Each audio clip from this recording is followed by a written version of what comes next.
예수님께서 베들레헴의 말구에 태어나셨을 때 아는 사람이 아무도 없었습니다. 한밤중에 양떼를 지키는 들에 사는 목자들이 처음 예수님의 탄생을 알게 되었죠. 여러분, 찬송가 123장은 그것을 증거하지 않습니까? 저들밖에 한밤중에 이 찬양이 바로 그것을 증거하는 것입니다.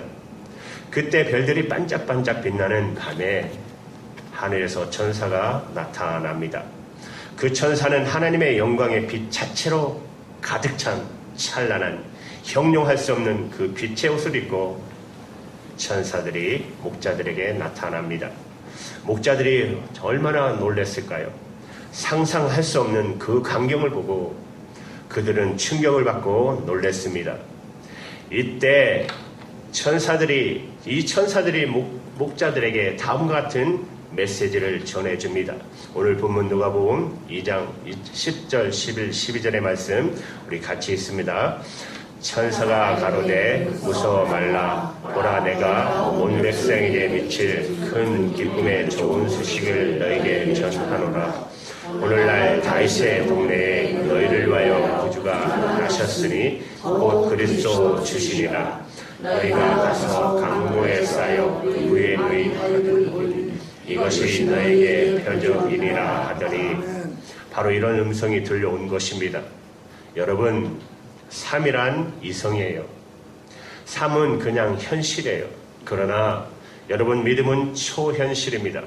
우리가 일상적으로 경험할 수 없는 영적인 새로운 것을 경험하는 것입니다. 이 세상에는 자연의 법칙이 있듯이 이 영적인 세계는 또 영적인 법칙이 있습니다. 이 목자들은 일상적인 경험을 늘 해왔습니다. 하늘의 별을 봤고요, 땅의 양떼들을 보았지만 한 번도 천사가 있으리라는 것은 상상도 해본 일이 없고, 태양의 빛은 봤지만 영광스러운 하늘의 빛을 경험하리라는 것은 상상을 못했습니다. 신앙생활은 영적인 경험이 있어야 됩니다. 이성으로 이해가 안 되는 거예요.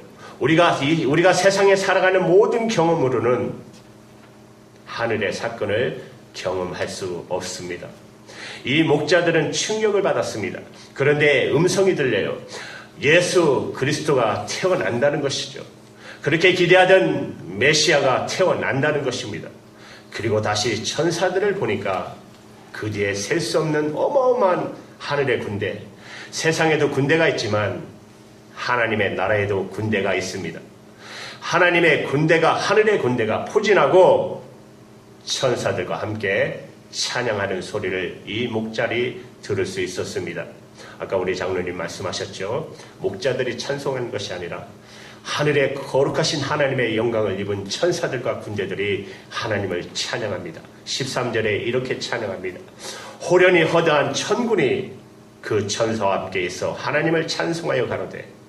나는 오늘 성탄절 이 말씀을 준비하면서 어제 밤서부터 오늘 새벽에 일찍 일어나서 이 모습을 상상을 해봤어요.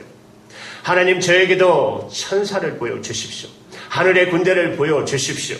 하나님의 세계를, 이 세상에 살고 있는 우리들에게 하늘의 문을 여시고 하나님의 거룩한 보좌와 하나님의 천사와 하늘의 군대를 볼 수 있으면 얼마나 좋겠습니까? 나는 여러분에게도 그런 축복이 있게 되기를 바랍니다. 우리는 땅의 경험만 너무너무 많이 해요. 우리는 인간적인 감정의 경험을 너무 많이 해요. 우리는 세상의 죄의 경험은 너무 많이 해요. 그러나 하늘의 경험을 해본 적이 별로 없어요. 영혼의 경험을 해본 적이 별로 없어요. 이 목자들은 예수님의 탄생 때 이 놀라운 경험을 하게 된 것입니다. 그리고 천사와 하늘의 군대가 입을 열어 한 찬양을 선포하는데, 그것이 바로 오늘 본문 2장 14절의 말씀입니다. 아주 중요한 말씀이에요. 그것은 하늘의 사건이며 땅의 사건이, 우리가 지금 성탄절을 보내고 있는데 사람들은 성탄절을 보내지 성탄을 잘 모르고 있어요. 성탄의 진정한 의미를 빼놓고, 주인공은 빼놓고 손님들끼리 잔치하는 거예요. 그것이 오늘날의 성탄절입니다. 오늘날 길거리에 가보세요. 세상에 나가보세요. 예수님 없어요. 주인공 없어요. 그리고 손님들만 가득 차서 술 먹고 파티하고 쇼핑하고 크리스마스 카드 주고 산타 노래 올리는 것이 주인공은 없어요. 나는 오늘 성탄의 주인공을 만나게 되기를 축복합니다. 껍질은 여러분 필요 없어요. 알맹이가 중요한 것입니다. 그것이 오늘 본문의 말씀 14절이에요. 여러분 이 말씀에서 성탄의 핵심적인 두 가치를 발견하게 됩니다. 우리 14절의 말씀 같이 읽겠습니다.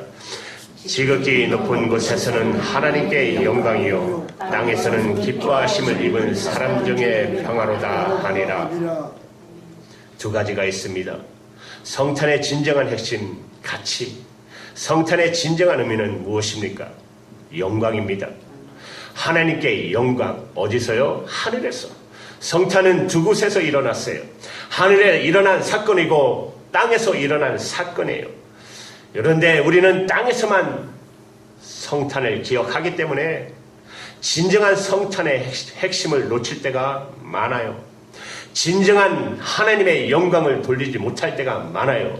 하늘에서는 하나님께 영광이요, 영광은 하나님의 빛 그 자체예요. 우리가 태양을 여러분 직시하고 보지 못하잖아요. 똑바로 이렇게 쳐다보지 못하잖아요. 우리 하나님의 영광은 너무나도 찬란하고 너무나도 빛나고 너무나도 그 빛이 거룩하고 강해서 볼 수 없어요. 빛 그 자체인 것입니다. 광채 그 자체인 것입니다. 영광 그 자체인 것입니다.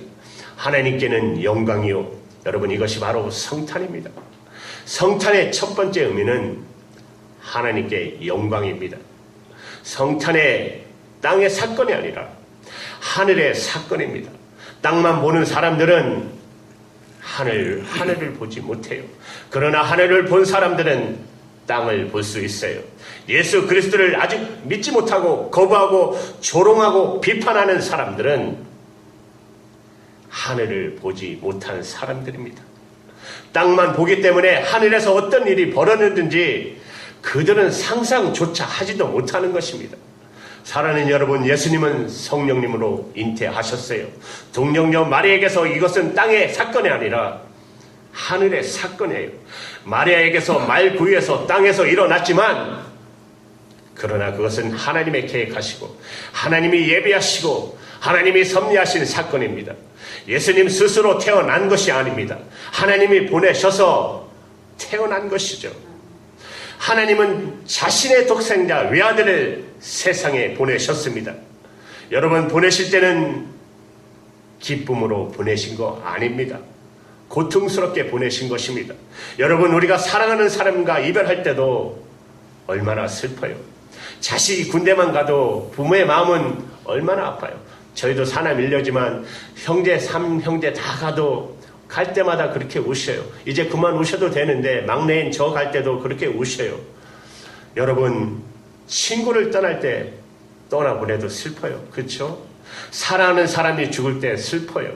왜냐하면 포기해야 되고 놔야 되고 보내야 되기 때문에 그래요. 하나님이 사람이 될 때 얼마나 힘드셨겠어요. 하나님은 하나님이니까 괜찮을 거라고 여러분 생각하지 마세요.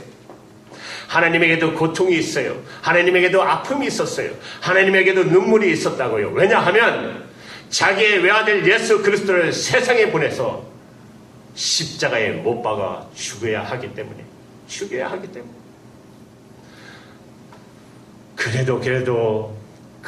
그래도 하나님이 자기 아들을 세상에 보내신 까닭은 사랑하기 때문에, 우리를 사랑하시기 때문에, 부모가 자식을 사랑하기 때문에 고통을 겪는 거잖아요. 부모가 자식을 사랑하기 때문에 말도 안 되는 희생을 하지 않습니까? 가치가 있어서요? 조건이 있어서요? 이유가 있어서요? 그렇게 하는 것일까요? 이유가 없지만, 조건은 없지만, 가치도 없지만 딱 한 가지 이유, 사랑하기 때문에, 자녀들을 사랑하기 때문에. 하나님은 우리를 사랑하시기 때문에 자기의 외아들 예수 그리스도를 세상에 보내신 것입니다. 여러분 이것이 바로 성탄절입니다. 성탄입니다. 동정녀 마리아를 통해서 말구에서 가장 낮은 자리에 아무 누구도 환영하지 않는 그런 척박한 곳에 자기 아들을 보내셨을 때 하나님 얼마나 고통스러웠었겠어요. 그렇지만 하나님은 예수 그리스도를 세상에 보내기로 결정하셨어요. 계획하셨어요. 섭리하셨어요. 그래서 예수님이 이 세상에서 태어나셨어요. 그러기 때문에 바로 그 순간, 예수님이 세상에 태어나는 바로 그 순간 하늘에서는 하나님께 영광이 된 것입니다. 나는 오늘 여러분들의 성탄절을 가장 아름답게 축하하는 방법은 하나님의 영광을 경험하는 것입니다. 하나님의 그 영광, 하나님의 영광, 하나님의 승리, 고통을 지나서, 포기를 지나서, 하나님의 그 슬픔을 지나서 역사하신 하나님의 승리, 하나님의 기쁨, 하나님의 영광, 이것이 바로 성탄입니다. 하나님의 영광을 여러분 다른 말로 하면 거룩이라고 말할 수 있어요. 사랑하는 여러분, 성탄절날 좋은 옷 입고 카드 보내고 선물 받고 즐거워하는 것만이 성탄이 아니라 하나님의 마음을 깨닫는 것이 성탄입니다. 오늘 나는 여러분들이 이 거룩을 경험하기를 바랍니다. 하나님의 거룩, 하나님의 영광, 하나님의 그 마음, 오늘 이것이 여러분에게 임하기를 축원합니다. 오늘 우리 모두는 천국에 올라갔으면 좋겠어요. 하나님의 그 승리의 마음을, 완성의 마음을 우리가 다 같이 정말 경험했으면 좋겠어요. 여러분, 두 번째입니다. 성탄의 진정한 의미는 땅에 있었어요. 첫 번째는 하늘에 있었고요. 두 번째는 땅에 있었어요. 땅에서는 하나님의 기뻐하심을 입은 사람 중에 평화로다. 땅에서 기적이 일어났어요. 땅에서 은혜가 나타났어요. 그것이 바로 성탄입니다. 따라서 이 성탄을 통해서 사람에게 베풀어 주신 은혜는 평화입니다. 나는 여러분들의 예수님의 평화가 여러분에게 있게 되기를 축원합니다. 우리가 살고 있는 이 제약된 세상은 갈등과 전쟁과 폭력과 미움과 분열로 가득 찼어요. 사람들의 얼굴에 평화가 사라졌어요. 어두워요. 절망 중에 있어요. 그런데 예수님이 오셨어요. 이 세상에 오셨어요. 바로 이것이 성탄이죠. 그리고 주님은 십자가에 못 박혀 죽으심으로 여러분, 죄는 사라졌어요. 저주는 떠나갔어요. 가난은 사라졌어요. 갈등은 사라졌어요. 미움은 사라졌어요. 그래서 우리 마음속에 하늘의 평화를 주셨습니다. 여러분, 에베소서 2장 14절 16절까지의 말씀을 우리 한번 같이 읽겠습니다. 14절부터 시작.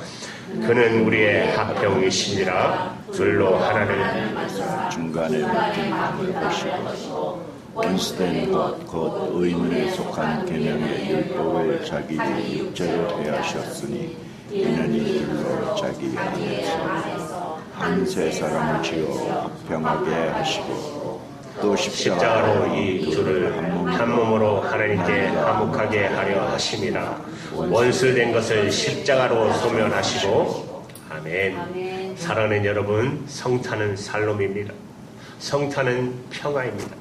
전쟁은 끝났습니다. 미움도 끝났습니다. 분열도 끝났습니다. 예수님이 가는 곳마다 평화가 이루어집니다.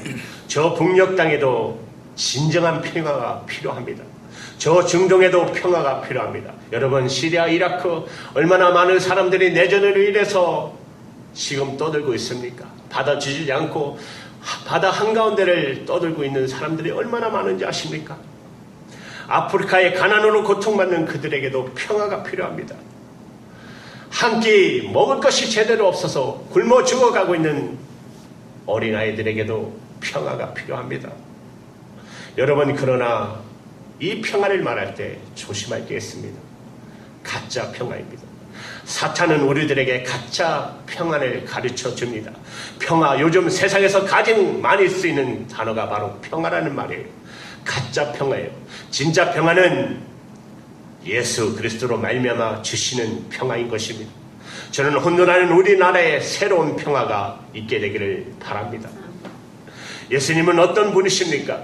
만왕의 왕이시며 평강의 왕이십니다. 예수님을 전하십시오. 그곳에 평화가 꽃이 피게 될 것입니다. 예수 그리스도를 자랑하십시오. 평화가 넘치게 될 것입니다. 두 번째, 예수님은 어떤 분이신가? 화목 제물이십니다. 여러분 요한일서 2장 2절의 말씀을 보시면은 저는 우리 죄를 위한 화목 제물이니 우리를 위할 뿐이 아니요 온 세상의 죄를 위하심이니라. 평화를 위해서는 평화의 제물, 화목을 위해서는 화목의 제물이 필요합니다. 평화를 말한다고 평화는 오지 않습니다. 화목을 말한다고 해서 화목은 오지 않습니다. 평화를 위해서는 제물이 필요합니다. 여러분 너무나도 잘 아시는 것처럼 구약에는 짐승을 잡아 피를 흘려서 제물을 삼아 그걸로 하나님과 화평케 되었습니다. 그러나 예수님께서는 친히 자기가 십자가에 못 박혀 피 흘려 죽으심으로 예수님께서 화목 제물이 되신 것입니다. 사랑하는 여러분, 나는 여러분들이 평화의 사도들이 되기를 바랍니다. 주여 이 상천절에 온 세상의 평화가 선포되게 하여 주시옵소서. 남과 북이 저렇게 하에 무도인 것 같은데 진짜 가짜 평화 말고 진짜 우리나라의 평화가 통일이 이루어지는 역사가 있게 하여 주시옵고, 끊임없이 우리 민족에 분쟁이 있지 않습니까? 이념의 전쟁이 이제는 끝나게 하여 주시옵고, 모든 사람들의 평화롭게 하여 주시고, 분쟁과 전쟁과 미움이 사라지게 하여 주시옵소서. 여러분이 오늘 성탄절에 이런 기도를 했으면 좋겠습니다. 주님, 우리 가정의 평화가 넘치게 하여 주시옵소서. 부부 사이에 평화가 있게 하여 주시옵소서. 부모님과 자녀 사이에 평화가 있게 하여 주시옵소서. 나는 여러분 가정에 예수님의 평화가 넘치기를 축원합니다. 나는 여러분의 영혼에도 하나님의 평화가 있게 되기를 바랍니다. 몸이 아프신 분들, 잠들지 못하는 분들, 불안한 마음이 있는 분들, 항상 근심 걱정으로 불안해서 힘들어하는 분들에게 예수님의 평화가 오늘 임하기를 축원합니다. 사랑하는 여러분, 그렇습니다. 하늘에는 하나님께 영광이요, 땅에서는 하나님의 은혜를 입은 사람 중에 평화로다. 이것이 여러분 성탄입니다. 오늘 성탄의 축복이 여러분에게 흘러 넘쳐가기를 축원합니다. 평강이 있을지어다. 여러분 좌우 형제들에게 말씀하시고 선포하십시오. 평강이 있을지어다. 한번 해보세요. 평강이 있을지어다. 평강이 있을지어다. 평강이 있을지어다. 아멘. 주님의 평강이 이 성탄절에 저와 여러분의 가정에 흘러 넘치시기를 주님의 이름으로 축원합니다. 기도하겠어요. 찬양하여라.